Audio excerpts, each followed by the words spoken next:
गुरु गरीब निवार, जो हमारी विद होती मेरे सतगुरा, साबिद तुम हर जानो आपे। हम रुड़ते फिरते कोई बात ना पूछता, गुर सतगुर संग कीरे हम थापे। धन धन गुरु नानक जन केरा, जित मिले चुके सब सोग संतापे। तू सुल्तान कहाँ होइया, तेरी कवन अडाई। जो तू दे सो कहाँ सुअमी, मैं मूर्ख कहन ना जाई। जो तू दे सो कहाँ सुअमी, मैं मूर्ख कहन ना जाई।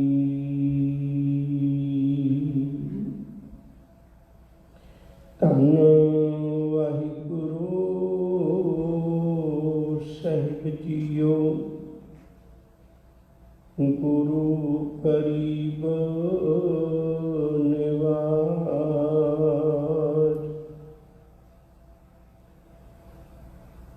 सतनाम वाहिगुरु साहिब जीओ, सतगुर भाने अपने, बह परवार सदाया। मत मैं पिछे कोई रोग सी, सो मैं मूल ना पाया। मित पैजै मित बिकसै, जिस मित की पैज पावे। तुसी विचार देखो पुत भाई, हर सतगुरु पैनावे।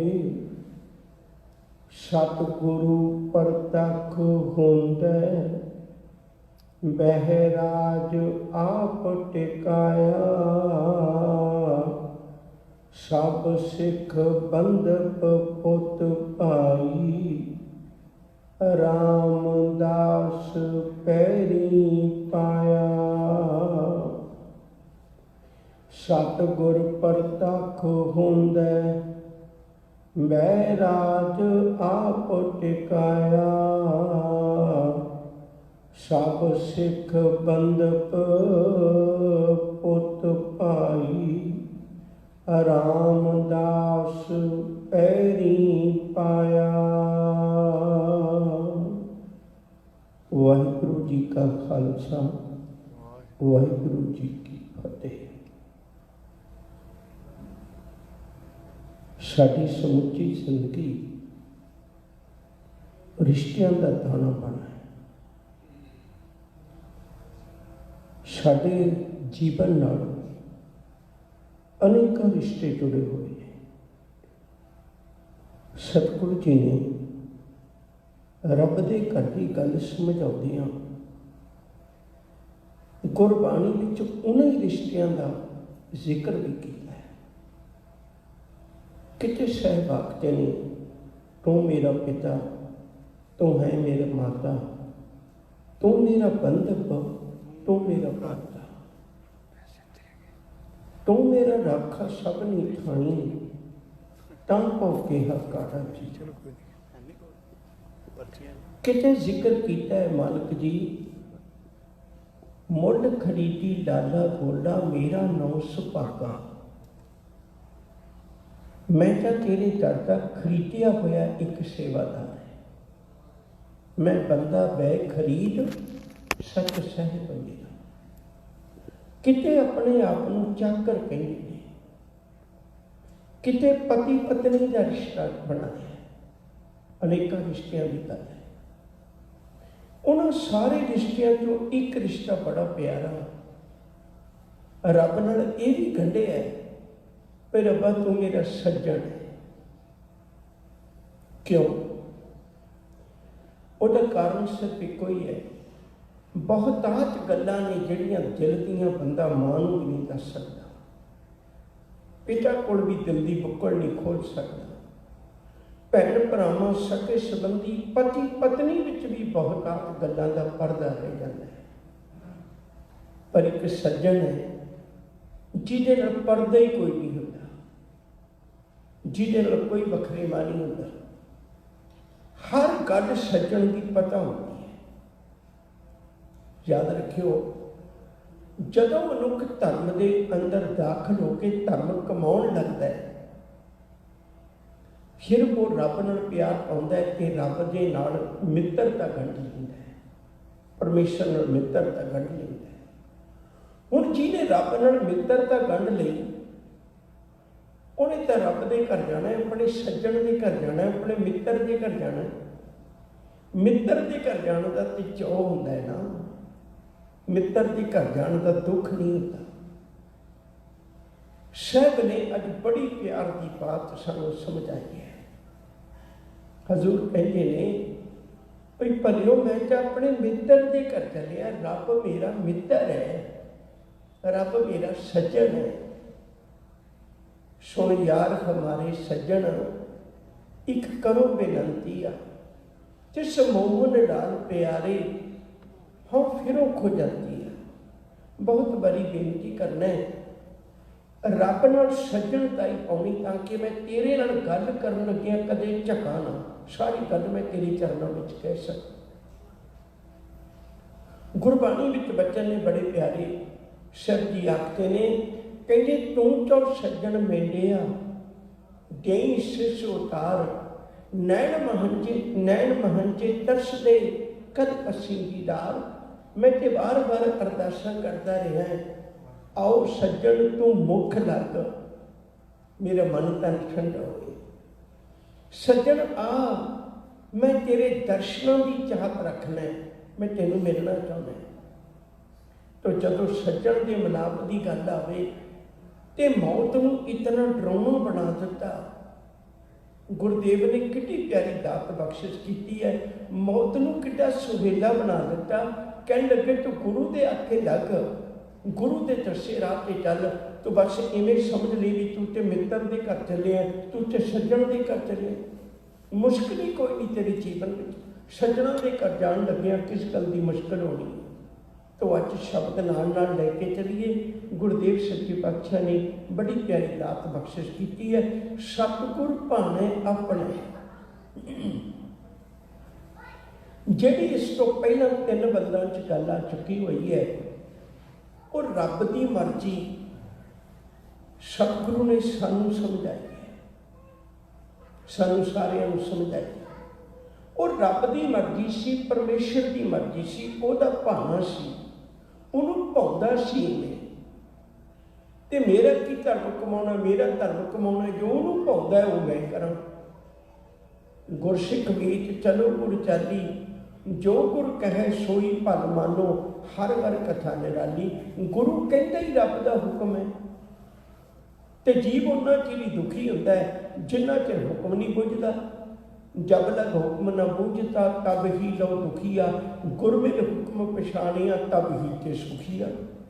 हुण तक 3 बंदा विच रब की गल समझाई सी भी रब की चाहुंदा है, रब नूं किवें चंगा लगदा है। जीव नूं जिहड़ी खुशी नाल वो भेजदा है, उहदी खुशी नाल जीव वापस जावे। एक छोटी जी उदाहरण दे रही, एक माता का नौजवान पुत चढ़ाई कर गया। जदों पुत चढ़ाई किया तो मां नूं खबर मिली बड़े सबर विच है,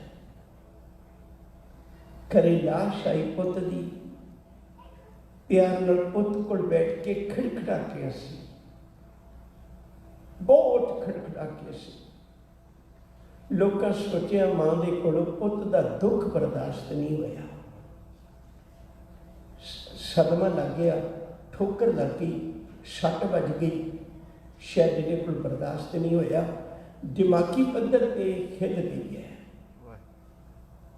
चंद लोगों ने कोल बैठ के समझाया, मां हुई तो बहुत अनोखी बात है, पर ये तो सारियां के सिर पे लिखी मौत है। तू हसदी है, तेनू रोना चाहिए, तू शायद भुल गई है, तेरे पुत की सामने अर्थी पई है।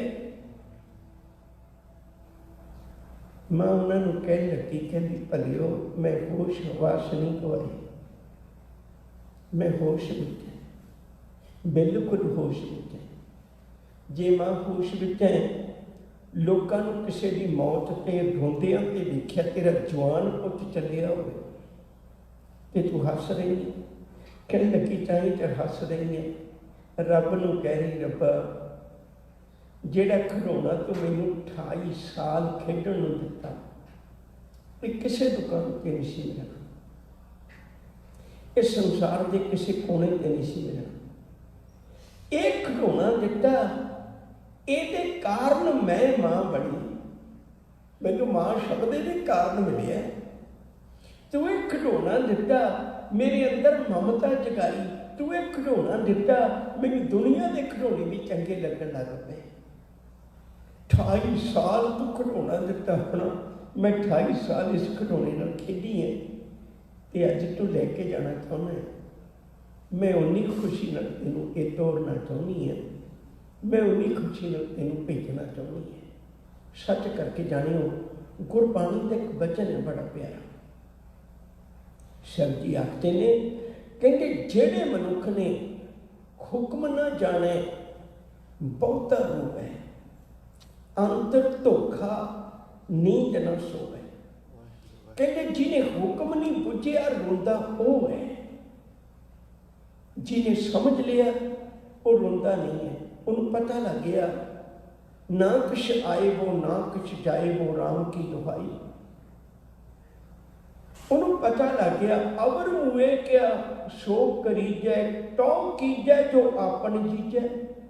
दूजे ने मरिया मैं रोना क्यों है, क्योंकि मैं तो तां रोवां जे मैं जिंदा रहना होवे, मैं भी तो चले जाना है। हजूर कृपा करते ने, कह लगे मैं तेनू रब की गल हुण समझाउणी चाहुंदा। सतगुर भाणे अपना, ये हुण सतगुरु का भाणा है, ये हुण सतगुरु दीआं गल्लां ने, ये हुण सतगुरु की विचार है, ये हुण सतगुरु का उपदेश है, ये हुण सतगुरु की सलाह है साडे लई। सतगुर भाणे अपने, बह परिवार सदाया, बैठ के बड़ी धीरज नाल अपने परिवार नूं सद्दिया। कल के शब्द की निक्की जी गल मैं तुहाडे नाल साझी करनी चाहुंदा। कल के समुचे शब्द विच मौत वेले धर्मी बंदे की दशा की होनी चाहिए है, उस गल का जिक्र आया सी। आम मनुख की जिंदगी जिहड़ी है, साहब जी आखते ने, कहेंगे जदों जित दिन देहे बिनसी तित वेलै कैसन प्रेत, पकड़ चलायन दूत जम किसे न देनी भेंट, छड़ खड़ोते खिने माहे जिनस्यों लगा गेट, हाथ मरोड़े तन कपै श्यामो कोआ सेठ। ये उस मनुख की दशा है जिन्हें धर्म की दुनिया च कदम नहीं रखे, ये उस मनुख की दशा है। तो जिन्हें धर्म की दुनिया च कदम रखे है, जिन्हें धर्म नूं कमाया है, उन्होंने जिक्र भी किया सी, उन्होंने जीवन बहुत ऊंचा है। गुरबख्श सिंह प्रीत लड़ी, उन्हें स्पष्ट कहा सी अपने जान तो पहला, कहने मेरे पिछों अंतम अरदास ना करवाई, मेरी आत्मक शांति लिए अरदास ना करवाई। मैं हुणे गुरु नानक नाल प्यार करके एडी शांति नाल जू के चलिया, मैनू किसी लोड़ नहीं हो। मैं जिਉਂदिਆਂ जी बहुत शांति माणी। मैनू भरोसा मेरा मालिक अपने चरणों में जोड़ेगा। फिर बेनती करा, डॉक्टर जोज सिंह बड़ा उन्हें लिखता लिखिया ने। डॉक्टर जोज सिंह का जवान पुत चढ़ाई कर गया, उन्हें हाथ जोड़े, कह लगे मैं अपने पुत की अरदास आप करांगा, मैं आप जोदरी करांगा। इहो जही अवस्था वाले लोग भी ने। गुरु ने सानू एक गल सिखाई है, भलिया सतगुरु भाने अपने बह परिवार सदाया। सतगुरु ने अपने भाने अनुसार परिवार को बुलाया तो परिवार को बुला के उन्होंने गलबात साझी की, उन्होंने विचार करते हैं। की विचार करते हैं? मत में पिछे कोई रोग सी, कहते मेरे पिछे रोयो ना। देखो आम करके बंदे के मन में होंदी है भी जे मैं निक्की जी भी तकलीफ आवे तो मेरी खातर जो परिवार तड़फदा है, जेड़ा कोई बीमार हो जाता है, आप इन्हें खबर लेने कहते वास्ते जाने, उन्होंने दिखा सकीए भी असी तेरे नाल बहुत ताकत नाल खलोते हैं। तो सतगुरु आखते ने, बंदा सोचता है मेरे पिछे कोई तड़फे तो मैनू आनंद आएगा, मैनू सुख मिलेगा, परिवार दी नज़रां च मेरी कोई कीमत है। साहब आखते ने, मत में पिछे कोई रोग सी, सो मैं मूल न पाया। वो मैनू बिल्कुल भी चंगा नहीं लगेगा जेड़ा मेरे पिछों मेरी खातर रोएगा, क्योंकि रोबण वाले जितड़े सब बन्ने पन प्राण। नानक रोना बाबा जानिए, कहते इत्थे तां रोना तां चंगा है जे रोवे लाए प्यारो। वालेवे कारण बाबा रोइए, रोबण सगले विकारो। रोबण सगल विकारो, गापट संसारो, माया कारण रोवे। चंगा बंदा किछ सूझे नहीं, एटन ए वेखो। इत्थे आया सब को जासी, कूड़ करो अहंकारो। नानक रोना बाबा जानिए, जे रोवे लाए प्यारो। कहते रो तेरा रोना भी सफल हो जाएगा, पर रो इवें भई मालिक जी सज्जन मेरे रंगले जाए सुते दी रान। हम भी वंजा डोमनी रोमा झीनी बाण। इस गल नूं रो मालिक जी, अज मेरा प्यारा तुर चले है ते एक ना एक दिन सदा मैनू भी आ जाना।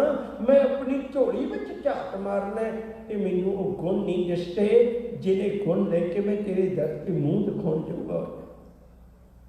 एक विद्वान का बोल है बड़ा प्यारा, और लिखत आपो अपने ढंग नाल लिखी होंदी है। एक लाश 4 बंदियां के कंधे ते जा रही है।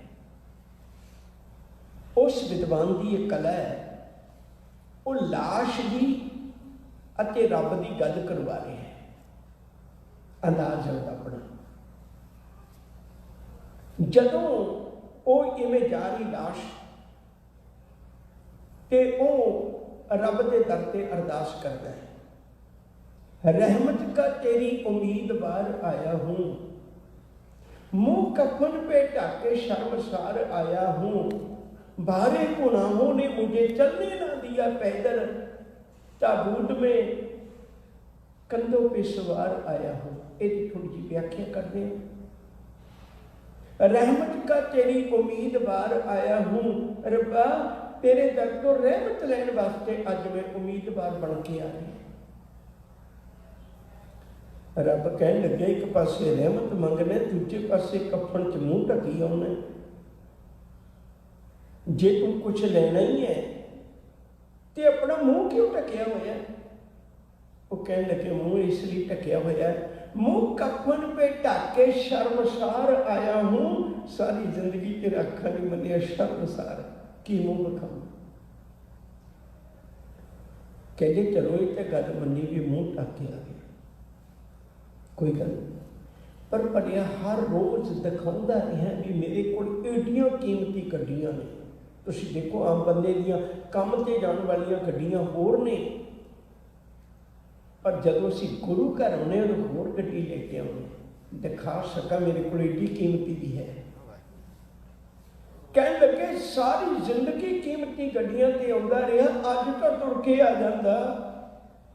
जवाब मिलिया, कह लगे रहमत का तेरी उम्मीदवार आया हूँ, मुँह कफन पे टाके शर्मसार आया हूँ। बारे गुनाहों ने मुझे चलने ना दिया पैदल, इतने गुनाह कीते मेरे को पैदल तुर भी नहीं होया। अज मेरे पैर भी बागी हो गए, तेनों नहीं लेके जाना, तू पाप की दुनिया च जाता रहे। बारे गुनाहों ने मुझे चलने ना दिया पैदल, ताबूत में मौत के फट्टे के ताबूत में कंधों पे सवार आया हूँ। अपने वेखे अज मैनू छड्ड आओ शमशान भूमि। प्यार वालियों, मैं बार बार बेनती करना है, नंबर एक तो ये मन में सोच लीए,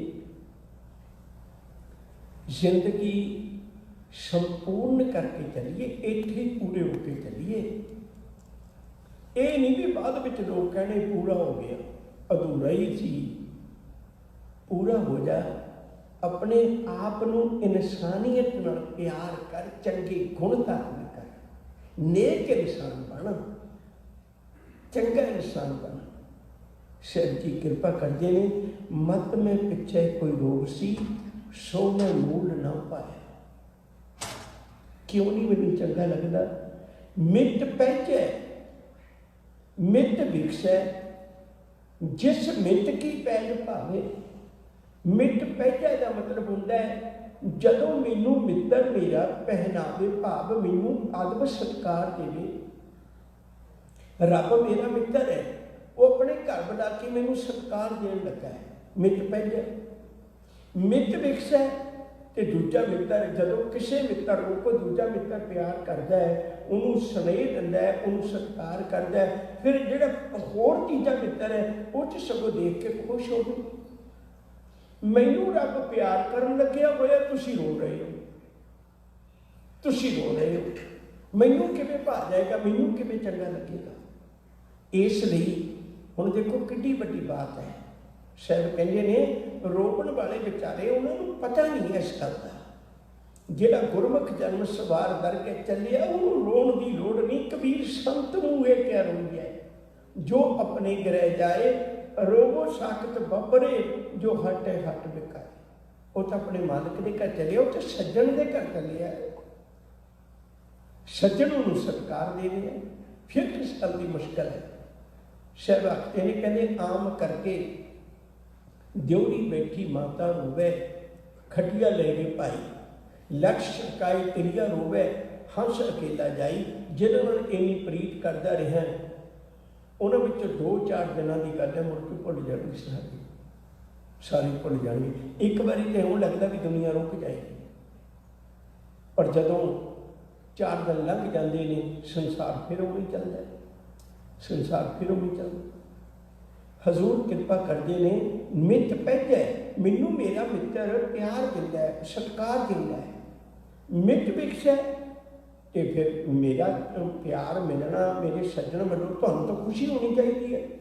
मिट पैजा मिट विकसै, जिस मिट की पैज भावे, जिन्होंने मिट की पैज चंगी लगती है भी मेरा मालिक मेरी पैज रख लिया, तुहानूं तो खुशी होनी चाहिए सी। तुसीं विचार देखो, पुत भाई हर सतगुरु पैज, कहते तुसीं खुद विचार के देख लो, मैनू तो मेरा सतगुरु, मैनू तो मेरा परमेश्वर पहना रहा है, सरोपा दे रहा है, बढ़िया कीमती पोशाक पा के अपने घर में बुला रहे। थोड़ा जा इस गल को समझ लेना। मैं अर्ज करांगा, कई गल्लां ऐसियां होंदियां ने जिहड़ियां बहुत डूंघाई नाल समझणियां चाहीदियां ने सानूं, ताकि साडे जीवन में कोई मोड़ आ जाए। सब तो पहली गल, मना दुनिया में इहो जिहा कोई भी पर्दा नहीं बनया जिहड़ा तू रब की अख से पा सके। भावें अजोकी दुनिया च कैमरे ने, कली कली गल नूं बात करते हैं, फिर भी साधन ने लोगों को डिलीट कर सकते हैं, कैमरा तोड़ सकते हैं, कैमरे की अख से कोई पर्दा पा सकते हैं। सजन रब कोलों कोई पर्दा नहीं पाएगा। सब कुछ सब ऊपर नजर है तेरी, किसे थोड़ी किसे कड़ी। चित्त अंदर सब को तेरे चित्त विच निशानी भुले नहीं हुई। वेख नजरी हेठ चलाएगा, तेरी नजर विच चलते ने सारे, तेरे तो कुछ नहीं छुपे। सार्थक वचन अंतर बह के कर्म कमावे, सोचों कुंटी जानिए। जो धर्म कमावे धर्म न होवे, पाप कमाने पापी जानिए। देख के वार अनक पर्दे में परदारा संग फाकै, चित्र गुप्त जब लेखा मांगे, तब कौन पर्दा तेरा ढके। इसलिए जदों जीव रब दे घर जांदा है, सिर्फ कहंगे दुनिया च दिखाउण वास्ते बड़े पर्दे ने। धर्मी बाना, धर्मी बाना बड़े पर्दे कज लेंदा है। बहुत बारी शैतान जिहड़ा है वो इंसान का पर्दा पा के दुनिया च विचर लेंदा है। पर गुरदेव आखते ने कहंदे रब दे घर नहीं ऐसा चलना। उत्थे फिर नंगा दोजक चलिया, कोई पर्दा नहीं। तेरे सारे कीते गुनाह वो प्रगट पे नदान सारे प्रगट हो गए, जो जो तू कुछ किया हो। उत्थे कोई पर्दा नहीं तेरे को होना। हजूर कहते किड्डी बड़ी गल हो भलियो, लोग नंगे जाते ने मालिक दे घर, कोई पर्दा नहीं कर सकते। मैनू तो मेरा मालिक सतगुरु पहनावे, मैनू तो मेरा मालिक पहना के भेजन लगे है, क्योंकि मेरे च पौगण ही रब ने कोई नहीं रहने दिता। मैनू तो उल्टा सत्कार मिलने लगे है। रोजे तो उसनू जिन्हें गुनाह किए थे, अज मालिक के घर को नंगे हो गए गुनाह, उन्हें किए कोई पाप गुनाह नंगे हो गए। उहदे लई तां रोईए, उहदे लई काहदा रोना है। जिन्हें जिंदगी भर एडा वधिया जीवन गुजारिया, उन्होंने मालिक के घर पर्दा नहीं खोलिया। उन्होंने मालिक के घर तां निरंकार के घर तां उन्होंने सत्कार मिलिया। सको एक बाणी का वचन चेते रखे, और बार पार के दानिया लिख लियो आल पताल, मुखे जम डंड न लग गई, तजी दे सर्ब जंजाल। जिहड़े चित्रगुप्त लोगों ने मन्ने सन, कहंदे तू मेरे बारे च जो मर्जी लिख के दे दे, मैनूं फिक्र ही कोई नहीं। कबीर मेरी बुत को जम न करे तिसकार, जिनके जमुआ सिरजिया सो जपे सिरजनहार। मैं तो उस परबतगार की इबादत कर ली है, मैनू नहीं कुछ भी कह सकता। आ है असल विच, आ है मरना। एक बेनती करें, डॉक्टर नरेंद्र सिंह कपूर ने गल की बड़ी कमाल दी। वो कहते चेते रखियो, आना सारियां दा इक्को जिहा, जाना सारियां दा इक्को जिहा नहीं होंदा। सफर सारे इक्को जिहा शुरू करते हैं, पर सारियां नूं मंजिल नहीं मिलती। इसलिए प्यारियों गुरु को सीखना है। सतगुरु दस मैं तेरे को सीखना है। छोटी जी एक बेनती करो, ध्यान में रखियो। 12 सालों का बच्चा आनंद नाल कीर्तन सुने। गुरु नानक साहब सच्चे पातशाह कीर्तन करने तो बाद उहदी एकाग्रता नूं वेख के बड़े प्यार नाल कहण लगे, पुत्रा ऐस उम्र च बच्चे नचदे टपदे शरारतां करदे वेखे ने, इतने आनंद नाल कीर्तन सुनना। मत्था टेकिया कहण लगे, पातशाह मौत ने सिखा दिता, जीवन विचों चंचलता कढ दित्ती। मैं तेरे कोल आया, मैनू मौत तो बचा ले दातिया। साहब ने रहमत कर दी। बाबे बूटे की उम्र 125 साल हो गई। 6वें पातशाह के चरणों में खड़ो के कहने लगा, सतगुरु अज झोली अट के एक दात मंगना। शहर कहने लगे बाबा जी ये सिख का ही तो घर है, तुसी केड़ी दात मंगदे हो? कह लगे सतगुरु मैनू मौत चाहिए है। हजूर कह लगे भलिया ये की गल हुई, कदे तू कहंदा सी मैनू मौत नहीं चाहिए, डर लगता है, ते अज तू मौत मंगना है। कह लगे तू 6 जामे बदल ले, मैं तेरे नाल उवें दा उवें तुरिया आ रहा है। गुरु हरगोबिंद साहब कह लगे जामा बदल सकना है, शरीर का कपड़ा त्याग के जा सकना है। मौत ते भलिया विछोड़े का ना है, तू रब तो विछड़िया नहीं। आखा जीवा विसरे मर जाऊं, जेडे जिउंदिया भी जिउंदे रहे, जीवत पेखे जिनी हर हर ध्याया। बहुतात दुनिया जिहड़ी अपने कंधियां ते अपनी लाश चुकी फिरती है। शहर जी आखते ने कहंदे सतगुरु प्रतख होंदा वह राज आप टिकाया। सतगुरु ने अपने शरीरक जामे विच हुंदियां इस राज नूं टकाया, भाव अगलेरी गुरगद्दी जिवें पिछे रीत चली आ रही सी, उवें सतगुरु ने कृपा करके सब सिख बंधप पुत भाई रामदास पैड़ी पाया। गुरु रामदास जी को गुरगद्दी की जात बख्शिश करके आप भी मत्था टेकिया। सिख संगतां रिश्तेदारां पुत्रां सबनों ये बचन आखिया भी गुरु रामदास साहब सच्चे पातशाह उन्होंने मेरी थां ते जानना ते उन्होंने चरणों में जुड़ के अगलेरी गुरमत की विचार जी उन्होंने कोलों धारण करनी है। गुरु अमरदास साहब सच्चे पातशाह सानू समझाते ने परिवार नूं किवें दिलासा देना है। दया करो नानक गुण गावे, मिठा लगे तेरा भाव। भुल्ला लिखेवा प्यार नाल रखो। वाहिगुरु जी का खालसा, वाहिगुरु जी की फतेह। ये सन सिख कौम के महान विद्वान